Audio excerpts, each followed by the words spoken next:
Hello everyone, Cyber here, bringing you guys the next part of What If Deku was Spider-Man.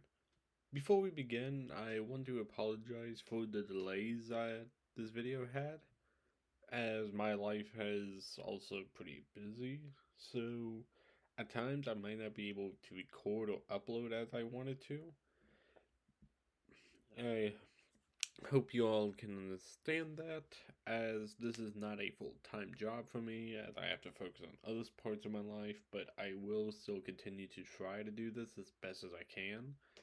So they might not have a video for a week or two, and as long as I have you guys at least supporting me, I will continue to do this, as I enjoy doing this only to entertain other people, not as a means to make money or anything. So I hope you guys can understand. And without further ado, let's begin. We begin our story with Izuku Midoriya, aka Deku. He was feeling good as he was riding an adrenaline high after beating the villain known as Shocker last night.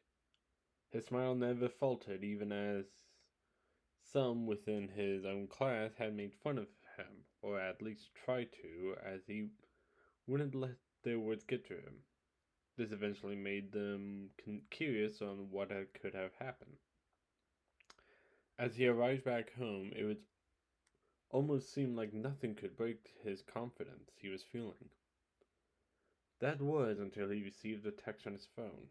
When he looked at it, and immediately his confidence went out the window as he saw the simple text from Jiro, only saying hi. He was now his usual bundle of nerves and worries. He started to overthink the situation, wondering what he should text back. He simply texted back hi. As the green had sent the simple reply, he's immediately got a text back from the punk rock girl, simply replying how he was doing. Good, how are you? He sent, as the next message said same to that. And as well, asking him if he has heard of the break-in to the bank not last night. Apparently, there was a vigilante who stopped him. Gio sent over to him a few articles as well. Pictures of the shocker as... Okay. Decker was looking through them and seeing some questions. Who was the vigilante? Who stopped him? However, there was one article by a journalist company called the Daily Bugle that ridiculed him, showing the damage done to the streets. He felt like that's unfair, as the damage was done to the bank had already happened before he jumped into action. However, he does have to admit he didn't stop the previous shockwaves to do more damage to the streets. Juva replied back that it was really cool to hear someone stopping that guy, and wonders if it was Spider-Man. Deku smiled, glad to see Jiro was at least on his side, even if she didn't know. He's Spider-Man. He would text back, feigning ignorance, asking who the Spider-Man was. Jiro then replied back, saying some guy who saved her from being mugged a few nights back, and that was pretty cool. Deku simply smiled at this as he processed to hype himself up to her. Wow, he sounds pretty amazing, cool, and funny, I bet. So Jiro responded with a crying emoji face while also telling him to calm down. So,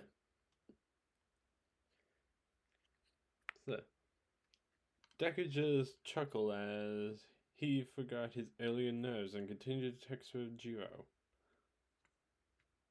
A few days would go by for Deku as he would continue to chat with Jiro on a regular basis, while he would still be doing his usual studies, training, as well as his now new vigilante work.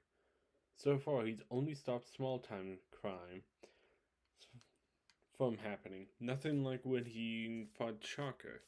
Despite this, he was riding his hype of stopping criminals like a hero.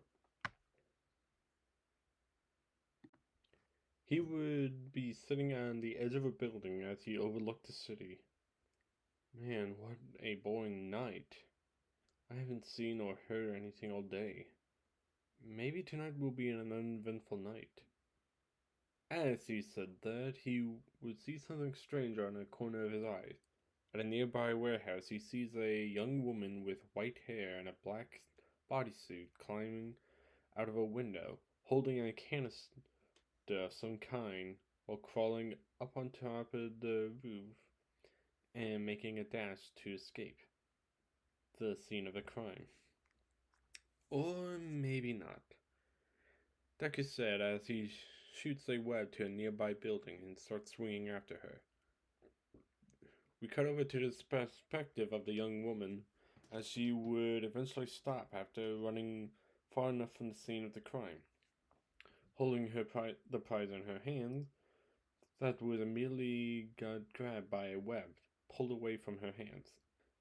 She looked towards where the web came from and to see Deku emerging out of his invisibility and catching the canister.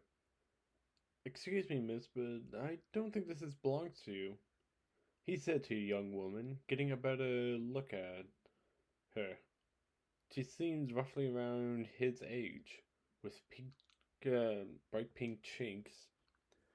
Her costume hugs her body, showing off her curves, while having white fur around the collar and a black mask over her eyes and claws on her hands. The young woman just smiled.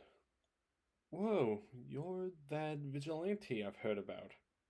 Funny, I thought you'd be taller, she said curiously while tilting her head, making Deku rather flustered. Uh, what's wrong with how tall I am? Wait a second, don't change the subject. Who are you, anyways? The young woman smiled proudly as she presents herself. You can call me Black Cat, she said rather proudly. However, Deku just raised an eyebrow underneath his mask. A cat burglar named Black Cat? A little on the nose, don't you think? At this, she blushed, rather embarrassed by the comparison of the names now. Hey, I worked hard on that. Besides, who are you supposed to be? Oh, you know, your friendly neighborhood Spider-Man, Deku said proudly. But now Black Cat raised an eyebrow of her own. Spider-Man? But you don't look like a spider. What makes you Spider-Man? It's a long story. But enough of that. I don't know what you want with this stuff. Deku said, getting caught off guard by the canister he holds in his hand, as a black ooze-like substance slithers around within inside its confines, almost like it's a living creature inside. What does a cat burglar need with this stuff anyways? Beats me, but I heard it's going to Island, and I want to bet whoever wants this stuff will be willing to pay a lot for it. So it's ransom then. Well, I can't let you get away with this. I know, but I can't afford to get caught. Not now until I repay them, she said, catching Deku off guard. He wonders if there was more to this situation than he originally thought. However, he doesn't have time to think as Black Cat touched herself with a faint pink glow emanating off her fingertips before kicking off with great speed. Greater speed than he had anticipated. He had to jump over her unless he would collide with her. However, this is exactly what she wanted. As he jumped over her, she turned around. to grab the canister from out of his hands, but he had a tighter hold than she anticipated. So, with a swift movement with her body in gravity defying ways, and made her get onto his back with his hands behind it, kicking off him with a canister in her hand, making him let go. Not wanting to lose her, he shoots a web at the canister and tries to pull it away, doing so with great enough force, causing it to collide on the ground hard, opening up its top and spilling out the substance. Both Black Cat and Deku lands on their feet before turning to look at their prize, seeing the canisters open as well as the black inky substance moving around. What is that stuff? It beats me. Listen, you're not getting away with this. However, I don't want to harm you. Let's say we call it and you leave. If not, then I'll have to stop you. Blackhead contemplates the situation before her. Her prize is ultimately on the ground, slithering around. So, could be lost with a lot of more money than she anticipates, but if this guy catches her, she can kiss her chances of her future goodbye. So she nods. Alright, I don't want to ruin my chances before I make it. Goodbye, Spider-Man, and thank you, she said, jumping off the side of the building. Deku rushes over to look over the edge to see she was already gone. There's more to that black cat than I know, and I don't think I'm gonna get the answers tonight.